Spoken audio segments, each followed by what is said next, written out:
Hi, everybody, and welcome to another episode of the Double 18 Podcast. I'm your host, Stephen Nagishi, back at it again after a short break. My thanks again to Manish Mehta from formerly with the New York Daily News, who used to cover the New York Jets for a little over a decade, joining me to talk about the NFL offseason with me.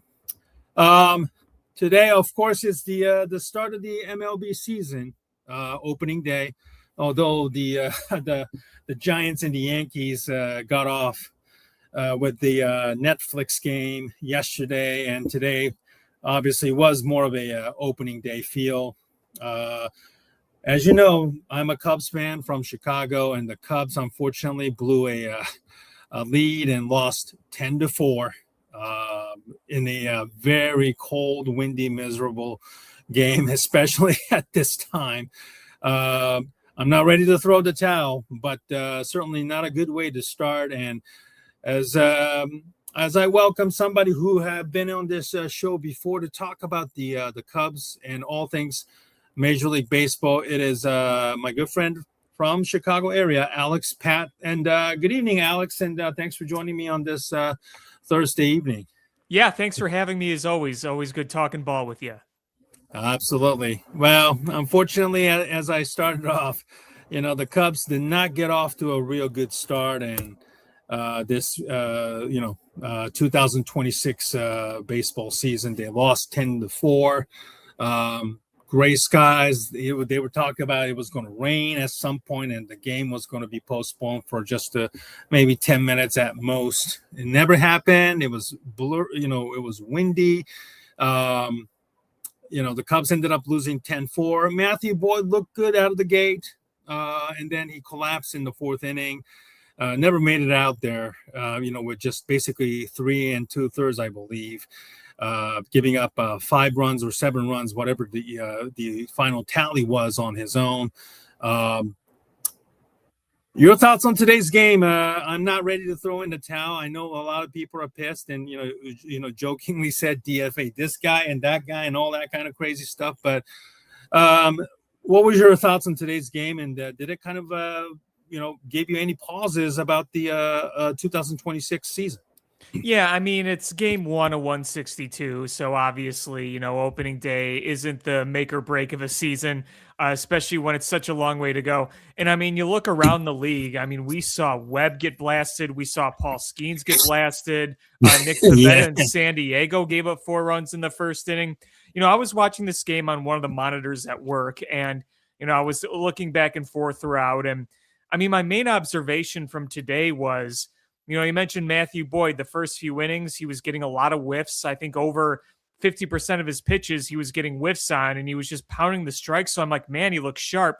And then when he got to the fourth inning, the velocity dropped a few ticks, and he looked gassed. After not throwing many pitches, after not going very deep in the game, he just looked flat tired. And like he was ready to, like he had just thrown 100+ pitches. And you could tell the pitches weren't being executed. The Nationals were just pounding them all over the field, and they were doing it with ease. And it came just after they took a 2-1 lead. They fall down 1-0. They rally for 2 runs. You're thinking, okay, here we go. Now let's lock it in. And then, boom, it all just came apart in that fourth inning. So, I'm not going to panic about Matthew Boyd yet. Do I think there is some reason where somebody could say, yeah, I mean, he's an older pitcher. What is his stamina like? He had a full load Injuries last year. in the past as well. Right, exactly. He's not used to that load. How is that going to play the rest of the way? We'll see. Again, I'm not going to throw in the towel on that just yet, but it does make you think when you are an older pitcher that hasn't pitched that kind of load he did last year in recent years. But we'll see there. The other thing too is they got on base, but boy, they did not drive him in. I mean, it seemed like every inning they had 2 guys on, and they would either scratch across one run or not get anything at all. And that's just one of those things. It happens sometimes. I know the Cubs tend to get into those funks where That seems to happen a lot for a long period of time. So, just something to look at for one game and say, well, didn't work today. Frustrating. Obviously, like you mentioned, the weather was bad. You kind of hope that would play to your favor a little bit, pitching in those conditions. And it didn't. It just didn't. The Nationals were able to hit a few home runs. The Cubs did not. And, eventually you lost a big game. And it looked like you were going to crawl back into it for a little bit. And then, those last few chances you didn't cash in on. And then they added a few runs. And then that was it. So, yeah, tough game, bad way to start the season, but definitely not anything to just full out panic about yet. Like I said, you look at a lot of teams out there. There were a lot of blowouts in these. Even look back at Wednesday night, last night between the Giants and the Yankees. The Yankees absolutely pounded the Giants. The Tigers pounded the Padres. Yeah, the Brewers pounded the White Sox. I mean, there was a lot of blowouts today. So opening day, a lot happens. And hey, look at it this way. They lost the opener last year in Japan. Yeah. They made the postseason. They won the openers the previous few years, and they didn't make the postseason. So, take that as you will. But, onward we go. Hopefully we'll see something better from Cade Horton on Saturday. Oh, without a doubt. I think Boyd's performance suddenly dipping in the game today, whether the weather, the wind or not, was definitely concerning. Certainly, spring training's performance really not many people would put too much stock into it. After all, it is spring training. But one of the things that I was a little bit concerned, this year with the World Baseball Classic taking place, and we'll talk about it maybe a little bit more later toward the show about the World Baseball Classic. The Cubs had a lot of players who played for Team USA, Japan, Venezuela, among others, representing the team. And, while the spring training was still ongoing, largely the team was playing with a lot of rookie, minor leaguers, guys who were, spring training invitees and who was facing long odds, to even make the team while these main players were playing for their respective, nations. Are you worried about maybe the chemistry is just kind of, taking its toll, taking time to gel, with the new players like Bregman and then so forth, or that's not the excuse in your opinion? No, I don't think it's really a matter of chemistry. I mean, the only thing I look at when I look at the Baseball Classic is, if guys are pitching really hard in the Baseball Classic, those are bullets you're already using out of that arm. Matt Boyd was in the Baseball Classic. He was on Team USA. He had that one outing that didn't go so great. And the thing with Boyd was in spring training, he was looking really good, got roughed up a little bit in the Baseball Classic, and then towards the end of spring training also got touched up a little bit. But yeah, I'm not really as worried about like the position players or anything. I mean, PCA had 2 hits today. Bregman had a hit and got on base. We didn't see Danny Palencia today. There was a few other guys who pitched to Jameson Tyone. He pitched on Team Canada. But yeah, I mean, I'm not as worried about that. But, you look at a lot of the guys that did pitch in the World Baseball Classic around baseball. Like I mentioned Paul Skeens. I mentioned Webb. We mentioned Boyd. They got roughed up. So I don't know if it's a long-term effect, but it definitely is interesting. The fact that, in spring training games, if you're a veteran, you're going to make the team. You're working on some things. You're just trying to kind of ramp up. Whereas in the World Baseball Classic, you're actually pitching like in a competition. So it's very different. My guest tonight is Alex Patt from Chicago, who I've had many times, several times over the years to talk about the Chicago Cubs and the upcoming 2026 Major League Baseball season, which began yesterday and today being, of course, the Cubs opening day as well. Before we continue, do you write like you used to, or are you kind of like taking a break from writing or just basically watching from afar as of right now?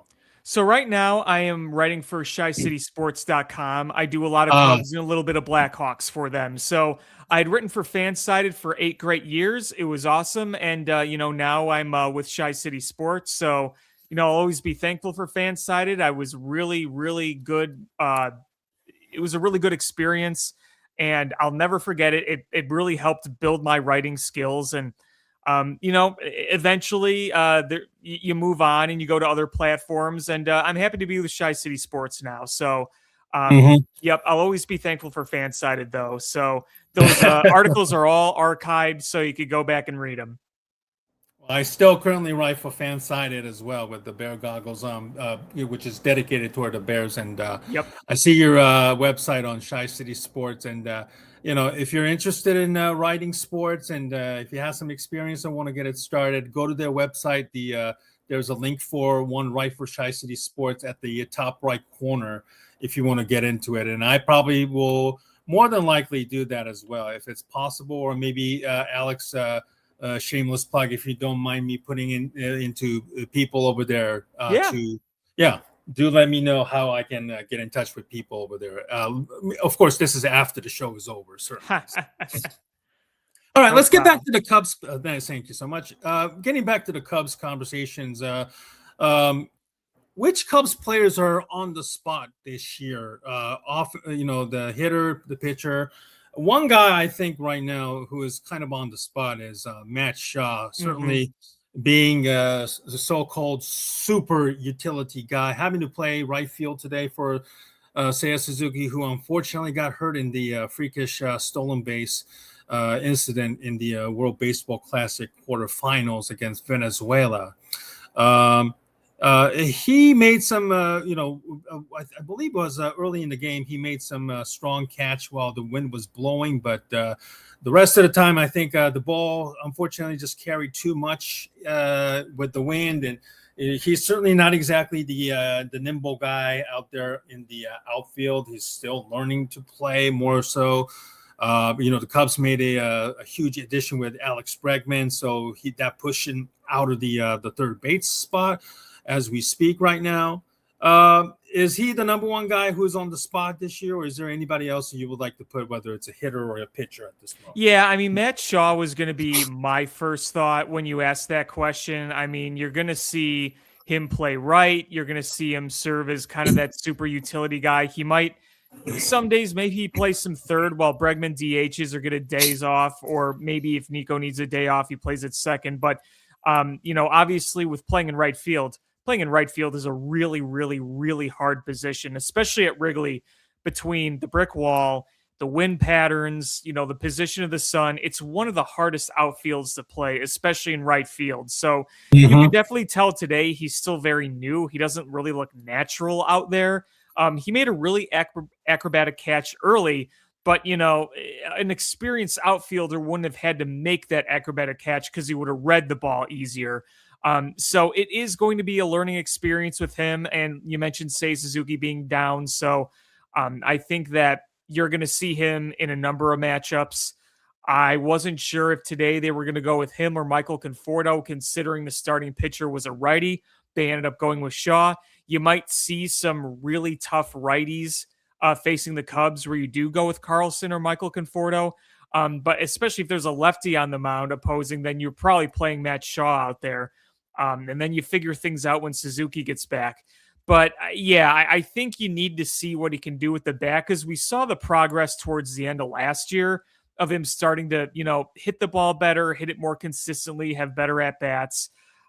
So that's going to be a big focal point. And I think, you mentioned Daniel Palencia briefly, who got the save on Venezuela. He's slated to be the closer. So we saw him do it last year for a time. He had a stretch where he was very effective. Things kind of teetered off. He got hurt. Then he Yeah. came back, and he was an effective reliever in the postseason, but he wasn't a closer. So him kind of proving to be that closer throughout an entire season, I think, is another kind of focal point of this upcoming season. Yeah, he was brilliant in the for Venezuela during World Yep. Baseball Classic. Yep. You just hope that obviously playing for your country is a lot different than playing for your, the club team that pays your salary. Yep. Certainly the motivation and the arm fatigue and all of that kind of stuff, hopefully won't come back to bite them. After Matthew Boyd's poor outings today, certainly the starting pitching comes into the spotlight. They already made a massive addition, trading for Eduardo Cabrera from the Marlins this year. Shota Imanaga did sign a 1-year qualifying offer, which was, I think, a lot of people were kind of like scratching their head. Shota Imanaga struggled down the stretch last year. He also did serve up a bunch of home runs, albeit solos in spring training as well. Are you still confident that the Cubs have enough starting pitching, or do you feel like Boyd and Tyone and even Shota from time to time will get badly exposed, and that this could become like a like a Achilles for the Cubs moving forward? I do wish they had one more legit dude in that rotation. And I mean, look, Shota Imanaga has shown he could pitch in this league. He's always going to have that fly ball weakness with the home runs. Yeah. Jameson Tyone, the same thing. He puts up really good numbers overall, but he gives up a lot of home runs. Now, a lot of these guys, they throw strikes, which is good, but they're fly ball pitchers and they give up a lot of home runs. Now the hope is, and you kind of alluded to it, that these remain just a lot of solo home runs. I mean, look at last year. How many times did we see Jameson Tyone? He goes out, he serves up 2 or 3 solo home runs, shuts him down the rest of the way. It's like, okay, he gave you a quality start. He kept you in the game, and you ended up winning 6-3 or something like that. But spring training, and the ball flies out there in Arizona. But boy, the home run rate, especially by like Tyone and some of these other guys, you were kind of like, ugh. Again, I'm not hitting the panic button. I'm not saying it's all going to be bad, but you do have to wonder how this rotation is going to be throughout the year, especially considering that, Shota Imanaga towards the end of last year, like you said, things got so bad, they elected for a bullpen day in a winner-take-all postseason game on the road in Milwaukee over starting him. Like that's where things got to. And Jameson Tyone, he's not overpowering. He never has been. Right. And Edward Cabrera, he's had injury issues in the past. And the big one is Justin Steele coming back. But he's coming back from a major injury. He's not going to come out right away and throw 7 shutout innings. He's going to kind of shake off some rust and build his way back up when he comes back. And while now coming back from major injury has a better track record than it did before, you never 100% know what an arm is going to be like when he comes back from a major injury like that. I have confidence in Justin Steele, but there's always that little bit of risk. So, I'm not going to declare that this rotation is going to be terrible, but there are some elements of this rotation that do concern me a little bit. I'll be completely honest. I think that might be one of their bigger weaknesses on this team, just with some of the uncertainties and just the fact that while I think you have improved the stuff on your overall rotation, you still have a lot of there's a lot of fly balls. There's a lot of hard contact in there. So it does make you wonder a little bit. Yeah, it does give you a pause for sure. Taillon being pretty bad in the spring training. And again, people will say, hey, well, listen, it's spring training. But yeah, there's no more spring training anymore. And, Taillon really struggled, throughout spring training, So the question now becomes, do the Cubs have enough pitching even in the minor league system? One hot guy, of course, is Jackson Wiggins, who is now pitching, I believe, in AAA. Mm-hmm. If Wiggins were to be called up beforehand, what do you want to see from Wiggins before you're like, okay, we need to call him up in some capacity, whether it's a bullpen or somebody to replace him in the rotation, whether it's Boyd or Taillon, because neither one of them is really being ineffective even after 4 or 5 starts. Yeah, I mean, obviously, I'd like to see Jackson Wiggins, get a little more experience and show that he can pitch with a little bit of consistency. Obviously, be fully healthy as he's pitching. There's a lot of promise in this kid, so maybe he ends up being kind of like what Cade Horton was last year. I do think we are going to see him this year at some capacity at some point. So unless he gets hurt, I think it's not a matter of if, it's a matter of when he does come up this year. And, it could be one of those things where somebody gets hurt and you need somebody to come up. I mean, Cade Horton wouldn't have pitched as much as he did last year if they didn't have those rotation injuries that they had. I mean, No. Shota Imanaga missed some time. Tyone missed some time. Steele was obviously out for the entire season. So he had to come in and step up. And boy, the first go around, he was impressive. That's putting it lightly. So, it's very possible a situation like that comes up this year. Mm-hmm. Well, he's like the only young pitching prospect that I can think of. Next to Cade Horton last year, certainly, who has electric stuff, but he does have had some Tommy John surgery experience, I believe, coming out of Arkansas, which pushed his stock down a little bit and, forced him to miss some time. So I understand the notion of maybe treading lightly with these young pitchers, whether they're being a starter or being put in the, reliever. Ben Brown had to come in and, take pretty much the rest of the way. He was up and down last year. There's no question about it.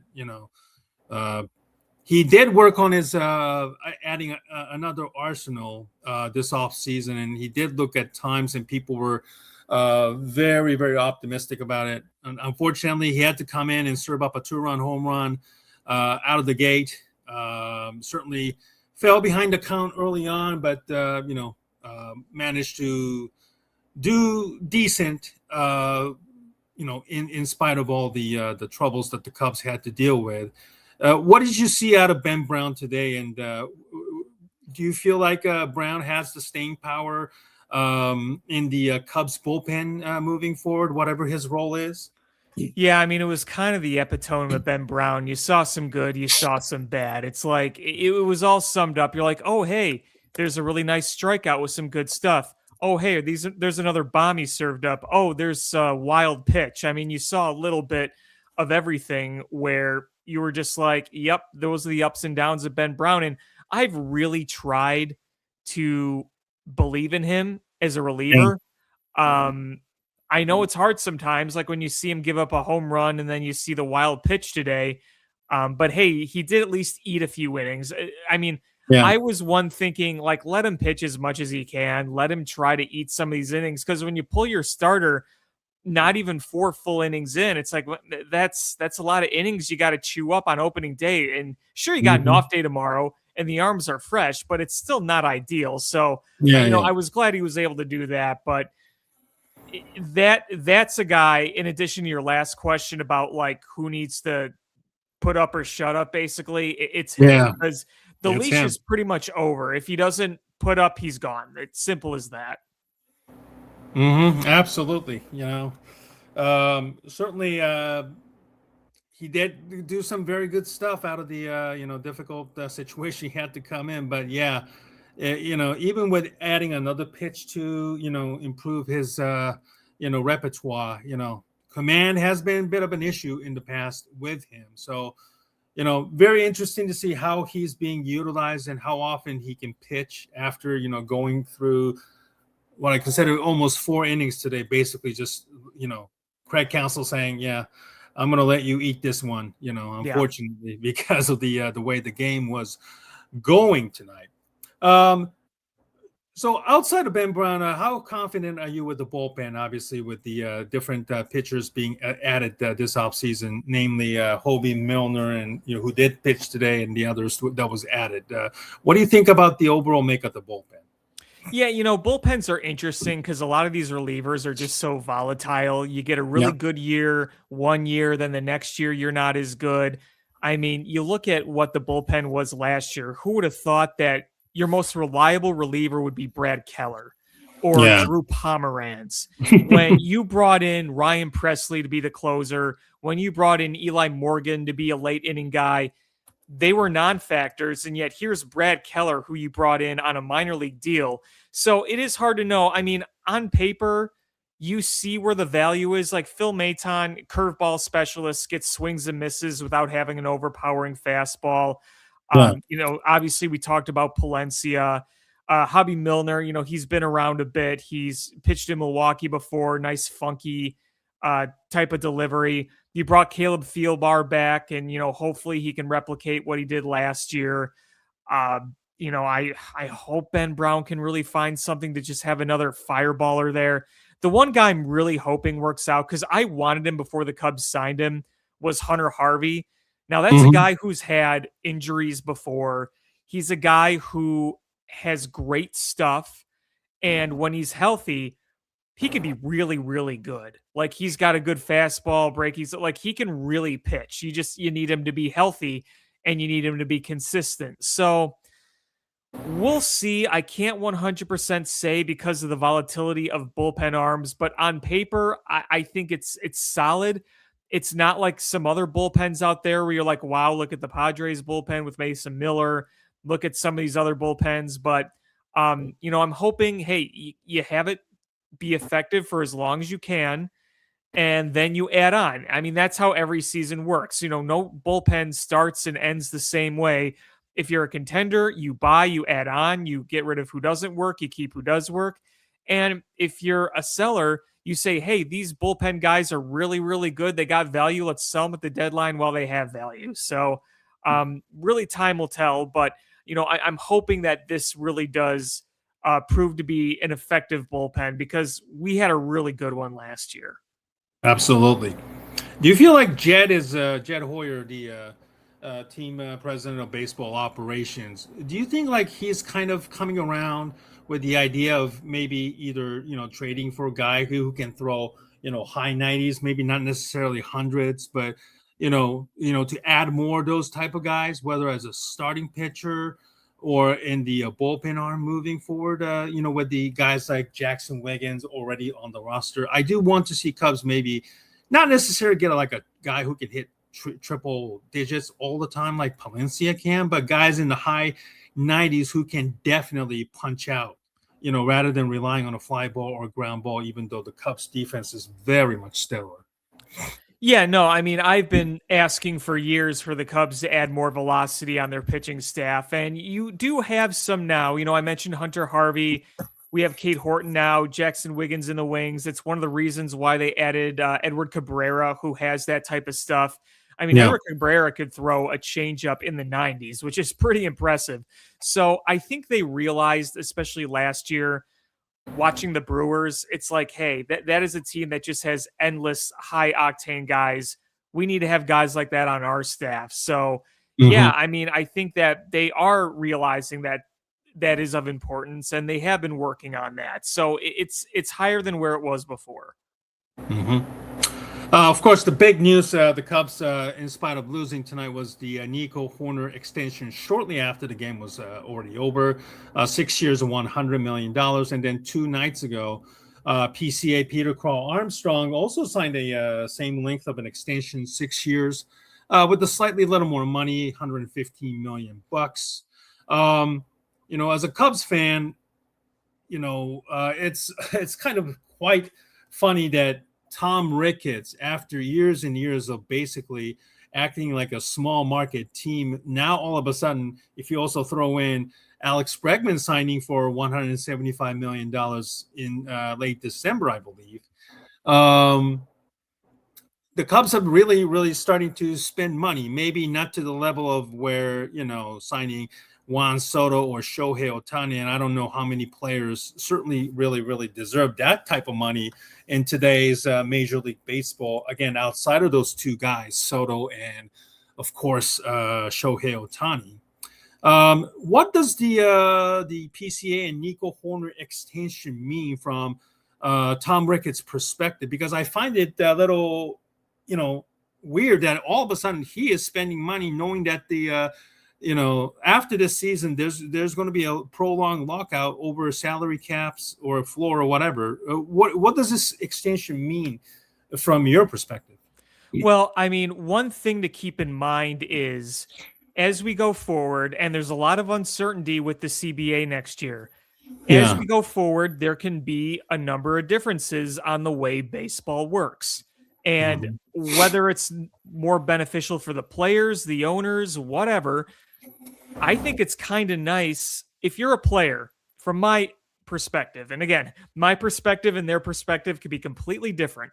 But Yeah. when you look at the uncertainty of the upcoming CBA, if you're a player, it's got to feel kind of nice to have this security because you don't know what next year is going to bring. PCA did have a signing bonus in his contract, his extension. So that's guaranteed money no matter what happens. And you know that you're going to be under contract for 6 years. So the fact that you have that security heading into a potentially new baseball world, I think that's good for a player and it's good for a team. I think it's just great deal across the board with what PCA has and what Nico Horner has. You look at PCA and he is going to be under contract throughout his entire arbitration years and then 2 free agent years. But he's going to be 31 when he comes out of that contract. So there's Mhm. potentially more baseball to be had. So if you're Yeah. PCA, you get your cash, you get your security. The Cubs get what I think is a pretty good deal, a pretty club friendly deal. Yeah. And it could pay off for PCA when he gets another big contract when he's 31, whether it's with the Cubs or somewhere else. And the Hmm. Cubs have him locked up in his prime 20s years. So, I mean, I think it's a win win for everybody. And with Nico Horner, you have your second baseman locked up, your gold glove second baseman who has just a great baseball IQ.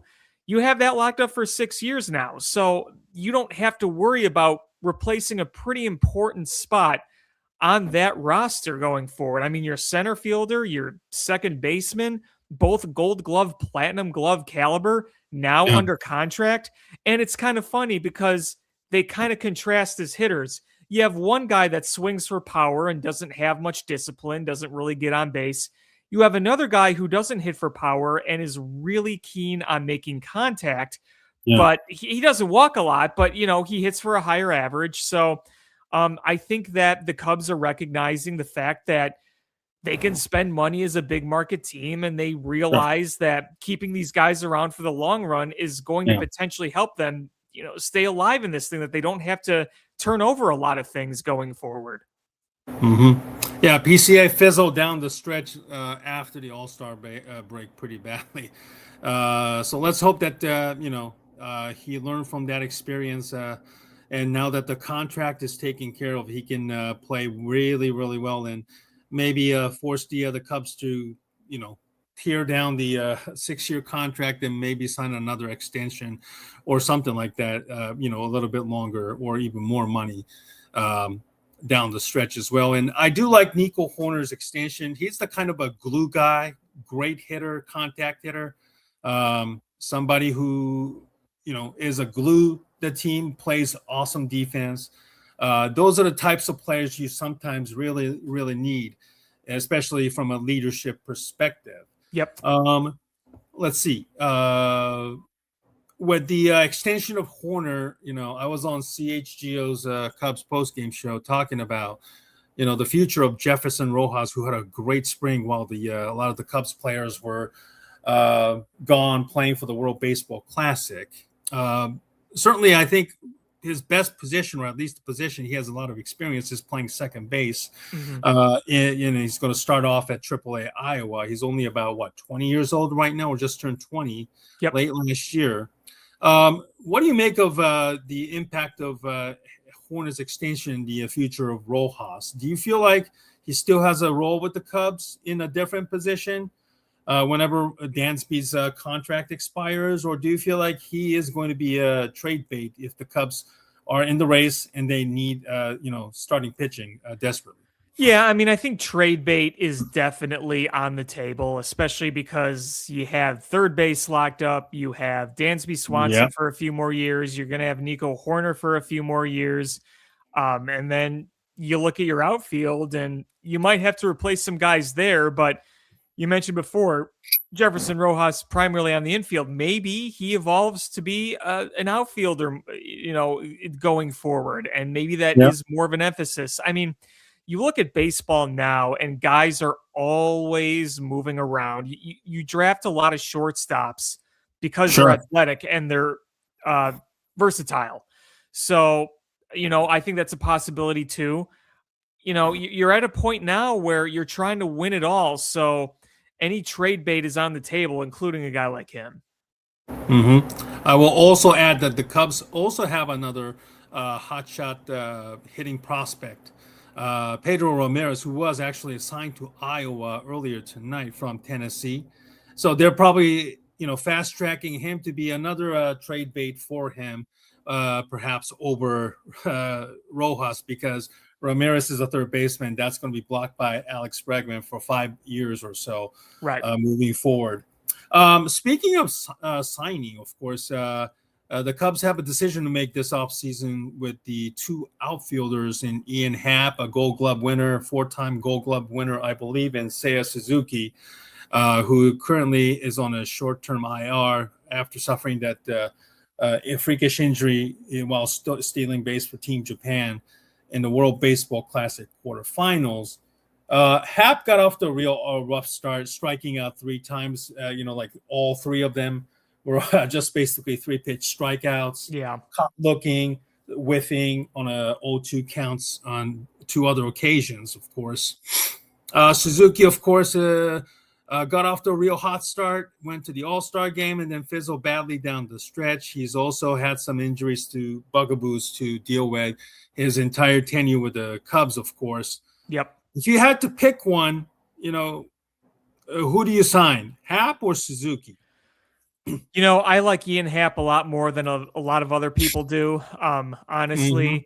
And Right. you look at what he does bring: 20 home runs a year, switch hitter, can get on base between 340, 360, has an OPS usually between 760 and 800. I will say, though, I think the power bat of Suzuki is more enticing to have going forward. The problem is, you mentioned it just now, he's had injuries on and off. It seems like every year he misses a few weeks or a month because of something, whether it's a pec, whether it's the knee, or something else. And Yeah. his value is the bat. It's not the glove. We know that. Ian Happ has value in the glove. But you look at Suzuki and you're like, man, that raw power is 30-40 home run worthy. And last year we saw that home run boost where he sold out a little bit sometimes, where in years past he hit 20, 25 home runs, which isn't bad, but he was putting up a 270, 280 average, like a 350 OBP, where last year the OBP and the average dipped a little bit, but he still had over 100 RBIs for the first time in his career, and he had 30 home runs for the first time in his career. The raw power is really, really nice, and it's good to have that type of raw power going forward. So Yeah. I'd probably lean towards Suzuki, and I feel like he might be a bit more affordable because you really are looking at him as a hitter first, not a glove. It is interesting, though, because if Moises Ballesteros is the real deal and he's going to be your DH, that raises some things there, because I don't see any way they extend both. I really don't. So it's kind of the back and forth type thing with those two, Yeah.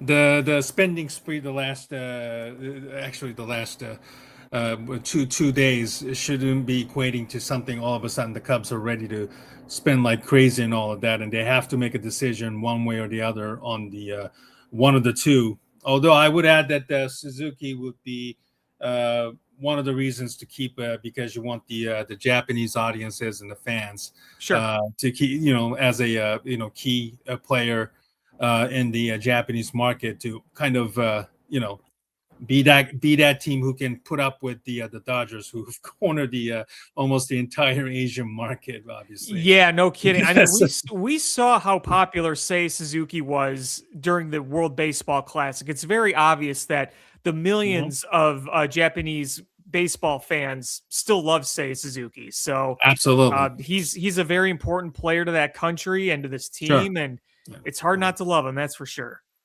And one of the reasons why the Cubs were chosen to play in the Japan in the opener last Yep. year, a little over a year ago at this time. Alex Patt is my guest tonight to talk about the Cubs and the all things Major League Baseball in this 2026 opening day. Let's talk about the rest of the MLB so far. I think the theme, of course, is can anybody stop the Dodgers until they could, of course. The Cubs, of course, are one of those teams who are many experts are still very much high on, even after today's 10-4 loss to the Nationals in Chicago. Let's look at by division, starting with the NL East. I think it all comes down to, Phillies or the Mets. Yep. I'm kind of leaning toward the Phillies. I do like their bat. Still losing Castellanos, it seems like like an addition by subtraction kind of deal. Considering all the problems that he was having in that locker room with the manager Rob Thompson. Do you pick the Phillies over the Mets, or do you kind of feel like the Mets are a better team right now in that division? Yeah, I would probably pick the Phillies slightly over them. I mean, my big question with the Mets is their pitching good enough? Whereas, you look at some of the guys they have over there in Philly. I do like that pitching staff a little bit more. And then, also looking at that division, the Braves are one where it's like, yeah, the Braves have been a contender for a long time. They fell off last year. They had a lot of injuries. They have another big injury, starting this year with their best pitcher, or one of their best pitchers, I should say. I don't know if they, Spencer Strider's a big piece on that team, and I'm not sure the Braves will have quite enough. No, but you can't exactly rule them out either. Absolutely. Looking at the Central, even after today's loss, I still think the Cubs are to be beat. Cubs are the team to win that division. Hopefully this time they can dethrone the Milwaukee Brewers, who actually took it out on the White Sox 14-2 today. Yep. I think the question is this it? Is this finally the year that the Cubs can win the division? That itself, I think, is still unshakable even after today's loss, right? Yeah, I mean, I think there's a good chance of it happening. There's no guarantee. I mean, every expert for the past 3-4 years has been saying, oh, this is the year Milwaukee falls off, and they never do. In fact, they only get better, it seems like. But this division, I don't think is going to be as easy as one might think. And it's beyond just Milwaukee. Look at the pitching staffs that the Reds and the Pirates have. I know Paul Skeens got roughed up today, but part of that was because O'Neal Cruz didn't know how to catch a fly ball.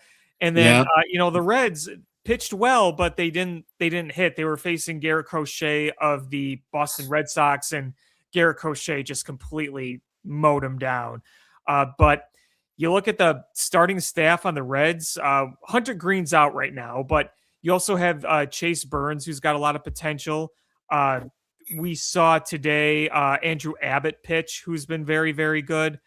Ashcraft is nasty.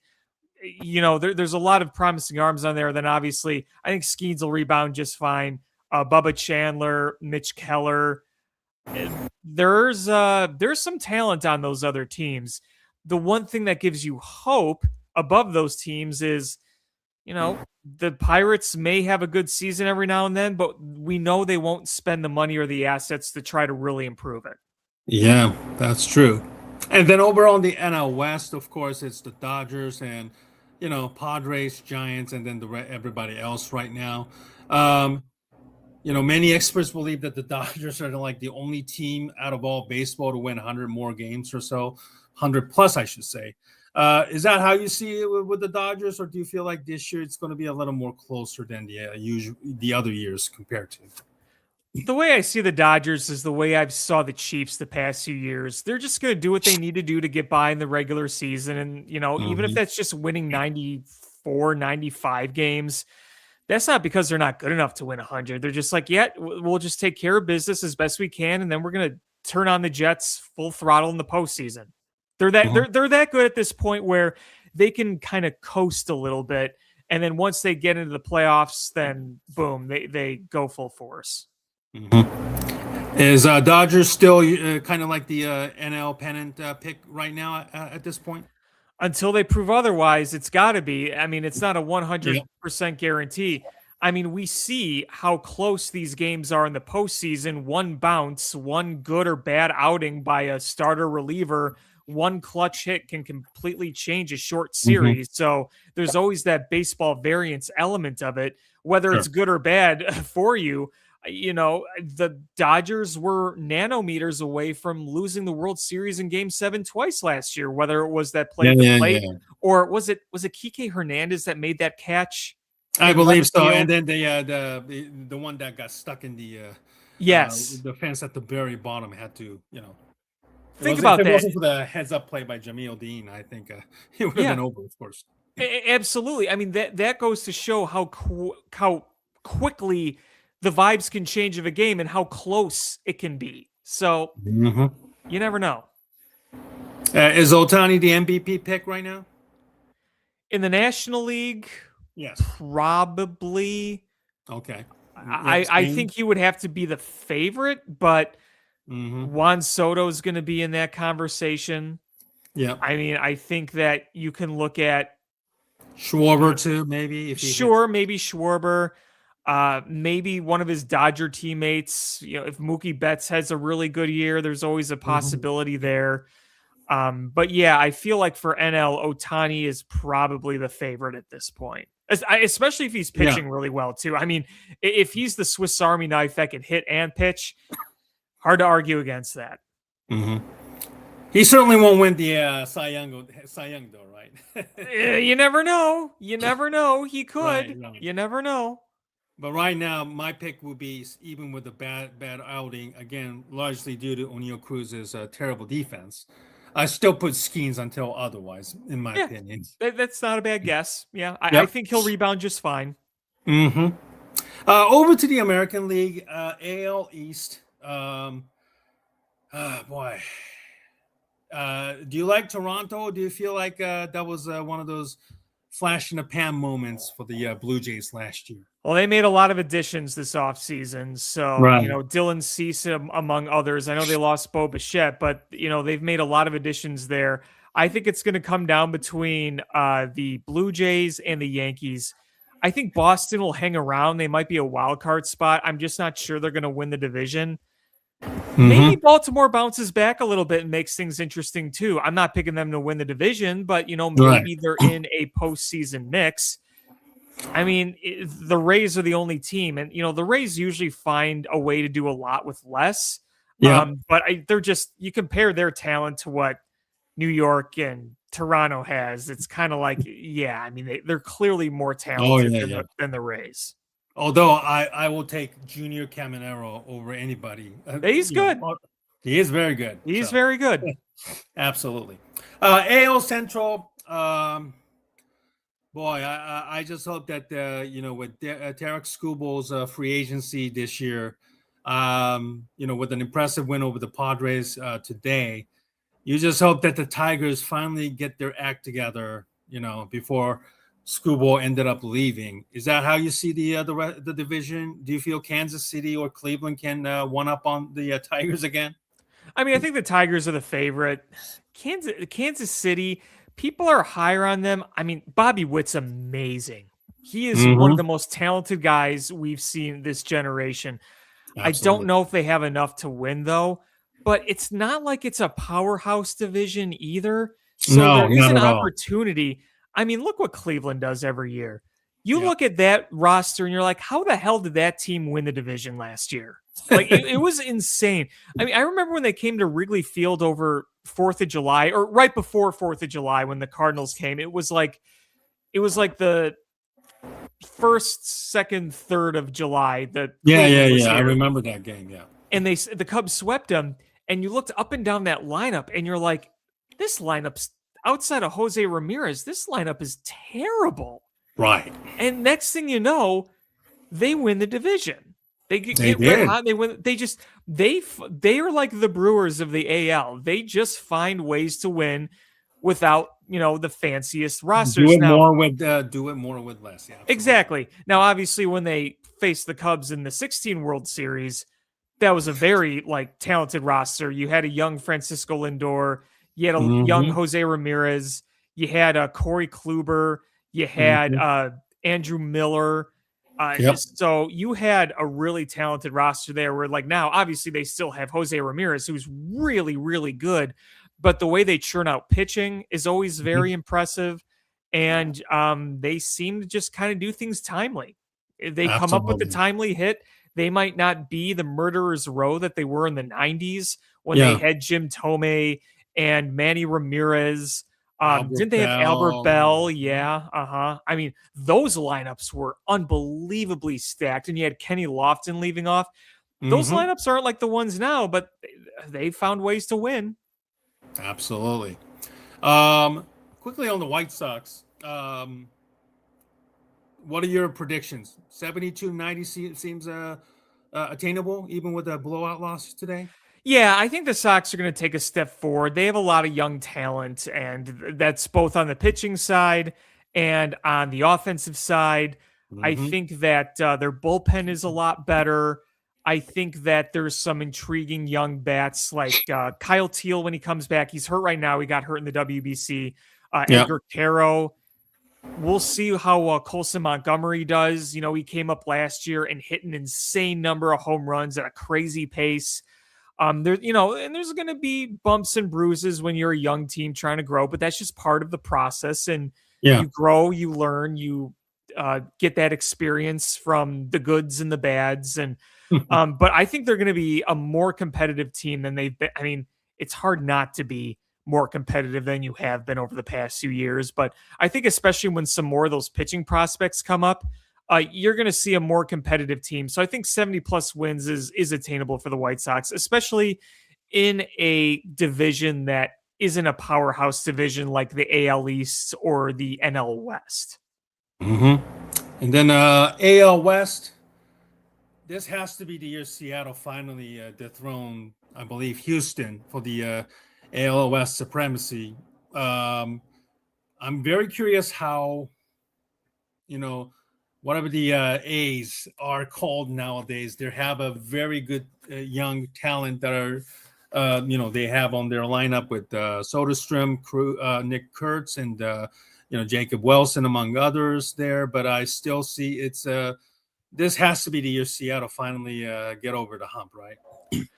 Yeah, I mean, they made the playoffs last year. Obviously, they had an interesting run. I mean, that team is picked by a lot of people to win that division and maybe even have a shot at an AL pennant. And I think that's one of those teams where you say you're kind of rooting for them. I mean, the Mariners have never won anything, and they obviously had some really good teams when they had Griffey back in the day. I mean, what was it, 2001? When they won 116 when Ichiro games. was on the team, of course, in his rookie year, of course. Yep. But it's a shame that Ichiro never won a World Series, or Ken Griffey never won a World Series with them. I mean, two of the absolute all-time generational greats that we've seen on Seattle. But I mean, ever since then, I mean, they've just been so bad year after year. So now that they've been in the postseason for a few years recently, you're like, okay, they're starting to find a groove here, and I think they have as good of a shot as they've had, because the Angels are no good. The Astros are kind of slipping, although I think they'll find a way to at least be in the mix. The A's, they had a better season than I think people gave them credit for. I mean, considering how bad they once were, they took a step last year. They just don't really have much of a rotation, but they have some guys that could bop it out there. Sure. So, I think that's going to be a kind of a fun, scrappy team, not necessarily a postseason team. But Yeah. the way I look at that division right now, I feel like right now it is the Mariners to lose going into this season. Mm-hmm.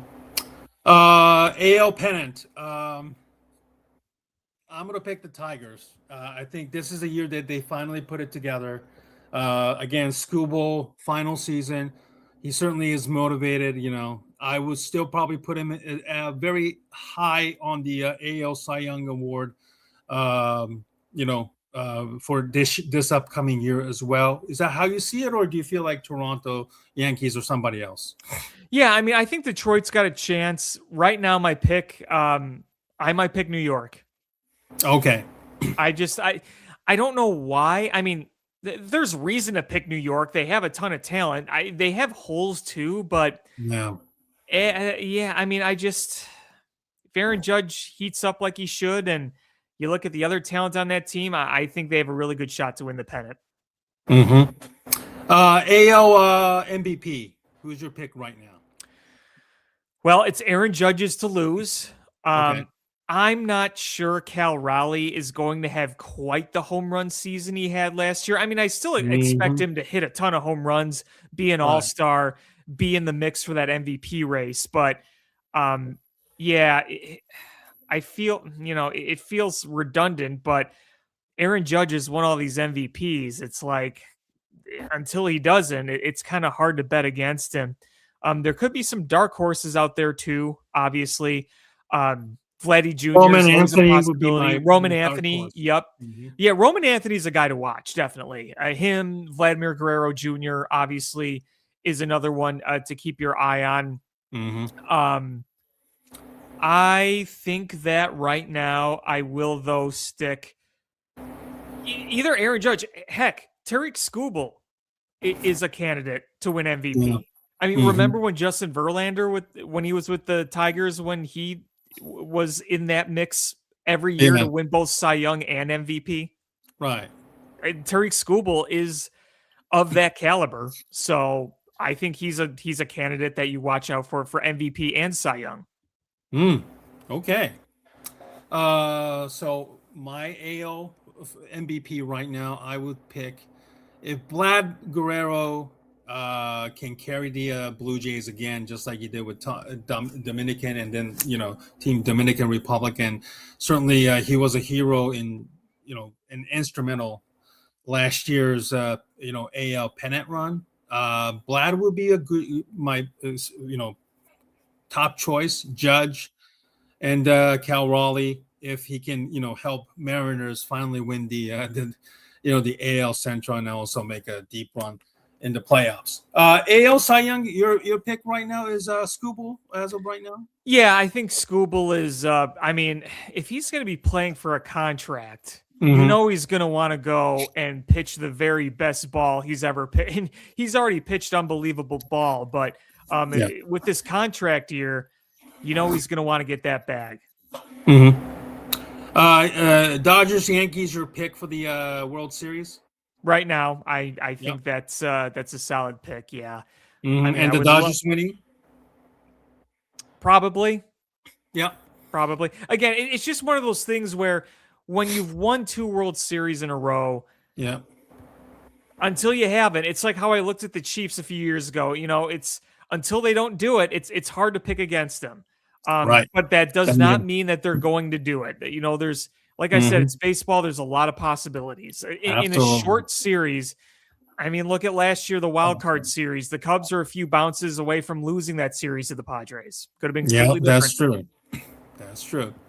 And I'll go Dodgers, Tigers, and still pick the Dodgers to win until otherwise. I hope it will be another great game that went 7 games, just like last year with the Dodgers in Toronto.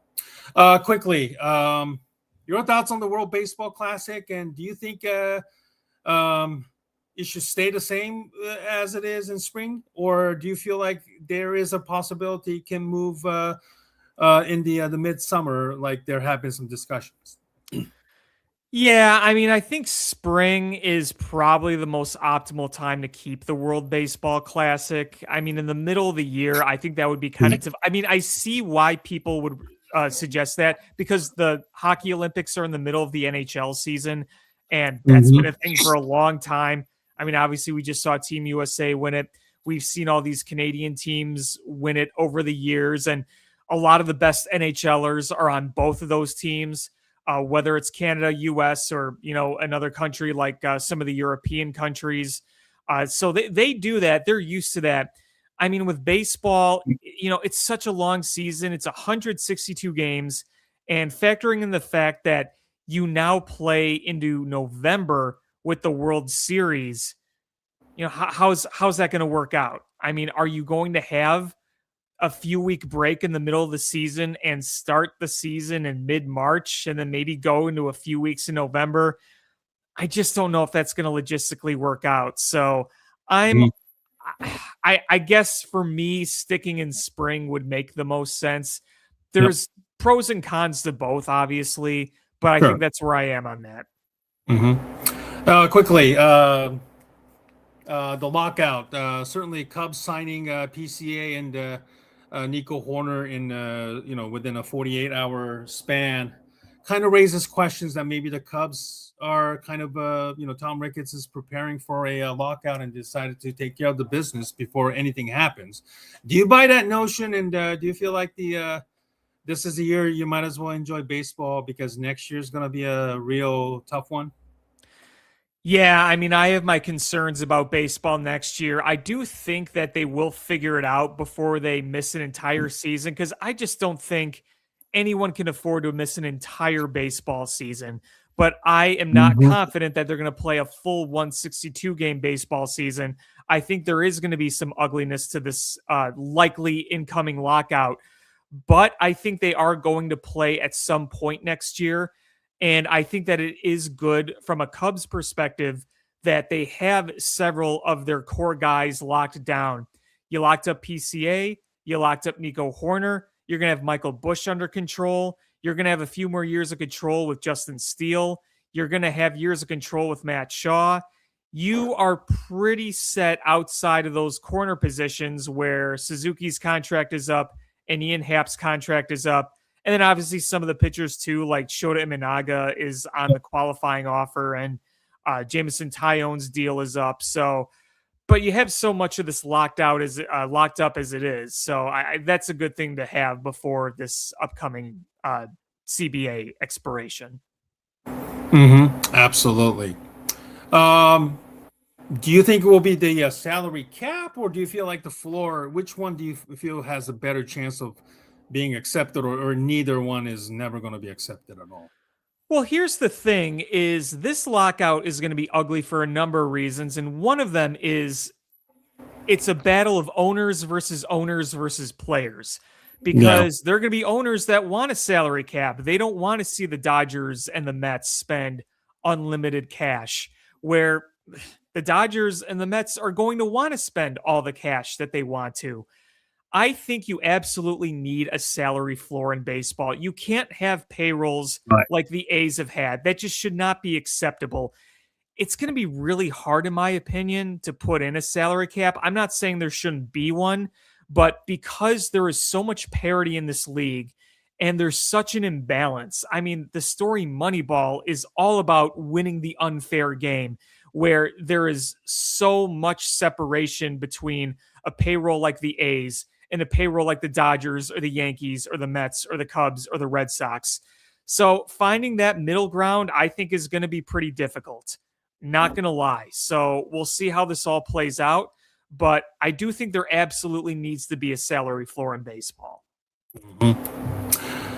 Well, Alex, thanks as always for your time tonight. And, go follow Alex's X at Chai Fan Pat 12, and also his work at the Chicago Chai Sports. Is it Chai City Sports? ChiCitySports.com. That's correct. You could also listen to me and Sean talk weekly on SwirskySports.com. Okay. Well, thank you very much for your time, Alex, and look forward to do this again, either doing or maybe toward the end of the baseball season, and hopefully the Cubs are in a position to not only win the division, of course, but also to make a deep postseason run, as the season had just begun tonight. Alex, again, thanks for your time, and hope to do this again very soon. Enjoy the 2026 baseball season. You too. Thanks for having me. Love to come back soon, and take care. Thank you.